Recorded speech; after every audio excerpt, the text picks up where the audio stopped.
this will probably be about 4 hours because it's hot outside, or it's a hot day.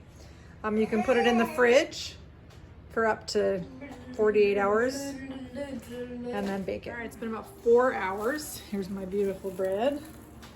Carefully peel off the plastic wrap. I have my oven preheated to 400 degrees. I'm gonna cut a line this way carefully. Then I'm gonna turn it and do it again in the same spot. And then we're gonna go to the oven. I almost made a crucial mistake. So putting the bread in the oven would be fine, but I'm gonna brush it with some filtered water. So it would still taste delicious if you didn't do this step. It would just look dull. This will make the bread be a little bit shiny because we're not doing any form of steam in the oven. And because this is in a bread pan and there's no lid or anything over it, it's not gonna be steamed. And so by brushing a lot of water on the top, this is helping with the steaming and the beautifying process. Now we go to the oven. All right, into the 400-degree oven. It's been brushed with water.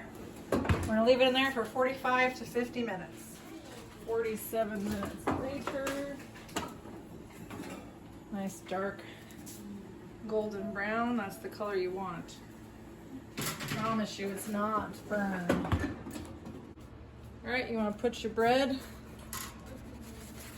Shake. Okay, sometimes a shake isn't enough. Just kind of stick a knife down the side, give it a little twist. Same thing on the other side. Now shake should work. There we go. Oh, you could cool it upside down if you wanted. But you want that nice crust on the outside. There you go.